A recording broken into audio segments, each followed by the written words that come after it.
аз съм Нарисосов, днес ще чуете смешните новини на Скат. Вчера валеше, падаха бабички от небето и имаше много голяма градушка от война. Днес го дават слънчево с много сладоледи от небето да падат. И това е.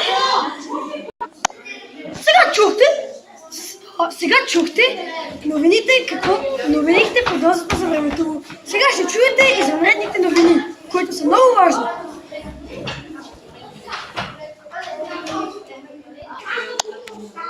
Сега слушате новините. Днес една баба се разхождаше с лайка и пресичаха и една кола мина през тях. И после дойдоха, бързата помощ дойде някъде след половин час. Те бяха издъхнали и няма повече. Утре ще ви кажем останалото.